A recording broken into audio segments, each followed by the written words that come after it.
جو عزیز مصر تھا اس کی انتہائی خوبصورت بیوی نے کمرے میں بند کیا اور اپنی طرف زنا کی دعوت دی. آج کا کوئی لبرل ہوتا نا, کہتے ہیں ایکچولی ایک آدمی مسافر ہے, ایکچولی رشتہ ملنے کا بھی چانس نہیں ہے.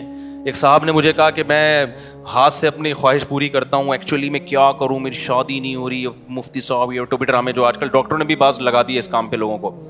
میں نے کہا میرے بھائی, قرآن مجید میں اللہ کا حکم ہے الا علی ازواجہم, مرد اپنی خواہش بیوی کے علاوہ کسی اور راستے سے پوری نہیں کر سکتا. اچھا مسئلہ حیا کے خلاف ہے لیکن بتانا ضروری ہے, زوجہ سے کے ہاتھ کے ذریعے انسان ڈسچارج ہو سکتا ہے. حیا کے خلاف مسئلہ ہے لیکن یہ بہت پوچھتے ہیں لوگ, کچھ مسائل بولتے ہوئے مجھے خود ایک دماغ پہ بوجھ ہوتا ہے.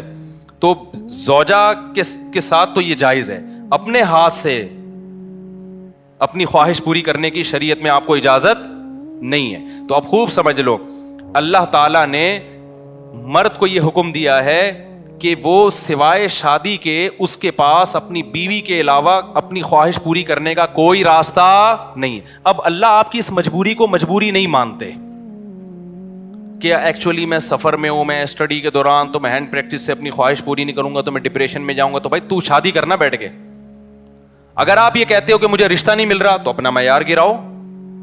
آپ بولو کہ میرے اسٹینڈرڈ کا نہیں مل رہا, تو اسٹینڈرڈ کیا کرو, بولو نا کم کرو. آپ اللہ میاں کا یہ حکم ہے, اپنا اسٹینڈرڈ کیا کرو, آپ کم کرو. یہ بھی قرآن میں ہے, وَمَن لَّمْ يَسْتَطِعْ مِنكُمْ طَوْلًا أَن يَنكِحَ الْمُحْصَنَاتِ الْمُؤْمِنَاتِ فَمِمَّا مَلَكَتْ أَيْمَانُكُمْ. اللہ کہتے ہیں کوئی آزاد عورت شادی کے لیے, خاندانی عورت نہیں مل رہی, کسی کی باندی سے شادی کر لو. عرب میں باندی کا لیول بہت کم ہوتا تھا, اور اللہ نے فرمایا ذَلِكَ لِمَنْ خَشِيَ الْعَنَةَ مِنكُمْ, جس کو زنا یا برائی کا خطرہ ہے نا وہ یہ کام کرے. تو کیا مطلب, اللہ کیا حکم دے رہے ہیں, اپنا اسٹینڈرڈ کیا کرو, بولو نا گرا دو. اور یہ اللہ نے مرد میں خواہش نفس مسلط اس لیے کی ہے کہ نہ چاہتے ہوئے بھی شادی کرے. یہ اس لیے نہیں کی ہے کہ ہاتھ سے فارغ ہو کر اپنے آپ کو ٹھنڈا کر لے اور شادی 10 سال کے لیے مؤخر کر لے. یہ تو مسلط کی گئی ہے, کیونکہ شادی کو اسلام نے آپ پہ نہیں چھوڑا, فطرت نے آپ پہ نہیں چھوڑا. ہم اور آپ پہ چھوڑا ہوتا تو ہم 50 سال کے ہو کے بھی نہیں کر رہے ہوتے. جو کام انسانیت کی بقا کے لیے ضروری تھا نا, اللہ نے وہ ہمارے مشورے پہ نہیں. اللہ چاہتے ہیں کہ نسل بڑھے, تو اس لیے یہ چیز اللہ نے مسلط کر دی ہے کہ لوگوں سے اللہ مشورہ نہیں لیں گے کہ ایکچولی آپ کو کرنی چاہیے کہ نہیں کرنی چاہیے. اللہ مسلط اتنی کر دیتے, آدمی کہتا ہے بھائی میرا دماغ پھٹ رہا ہے, میں برائی کی طرف جا رہا ہوں, میرے پاس کرنے کے علاوہ کوئی آپشن ہے نہیں, تو مسلط ہو جائے. کیوں, اس کا فائدہ کیا ہوگا, مجبور ہو کے آپ نکاح کرو گے, ایک دوسری عورت کو بھی آپ برائی سے بچا لو گے, اور دونوں کے ملاپ سے اولاد ہوگی جو اللہ چاہتے ہیں کہ نسل بڑھے. یہ تو فیملی پلاننگ والے کہتے ہیں کہ نہیں بڑھے, لیکن اللہ نہیں مانتا ان چیزوں کو. نہیں آ رہی بات, میرا خیال ہے. تو یہ فطرت نے مسلط کی ہے. تو اگر ہم مجھ زنی کی اجازت دے دیں تو اس فطرت جو آپ سے چاہ رہی ہے آپ اس کے اگینسٹ چلنا, بولو نا شروع. مثال کے طور پر فطرت آپ کو بھوک لگاتی ہے روٹی کی, کیوں لگاتی ہے, چوری کر کے کھاؤ. اس لیے نہ چاہتے ہوئے بھی آپ کمائیں, کاروبار کریں یا ملازمت کریں. اس ملازمت کرنے سے کیا ہوگا, صرف آپ کو فائدہ نہیں ہوگا, آپ کے باس کو فائدہ ہوگا, اس کا بزنس چلے گا, اس کے بزنس چلنے سے لوگوں کو فائدہ ہوگا. تو یہ سب چیزیں ایک دوسرے سے کیا ہیں, لنک. آپ کو بھوک لگ رہی ہے, اسلام کہتا ہے آپ حلال طریقے سے کما کے کھاؤ. آپ کہہ رہے تھے میں نہیں کما رہا, جب بھوک لگے گی نا ٹائٹ تو آپ کمانے پر کیا ہوگے, مجبور.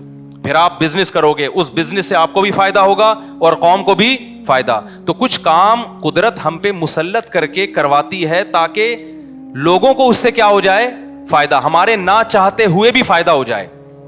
لیکن آپ نے کیا کیا, ایکچولی میرے پاس چونکہ ایک ارننگ کا, کمائی کا ٹائم نہیں ہے, میں ایکچولی بہت بزی ہوں, میں بہت بڑا سائنسدان بننا چاہتا ہوں. آج کل ٹوپی ڈرامے جو چل رہے ہوتے ہیں, تو میں اگر کماؤں گا تو پھر ایکچولی تو میں بھیک مانگنا شروع کر دیتا ہوں, یا میں چوری کر کے کھانا. میں کیا کروں بھائی, میں اسٹڈی ہے, کل میرا پیپر ہے یار, میں کماؤں کیا, تو میں چوری کروں گا.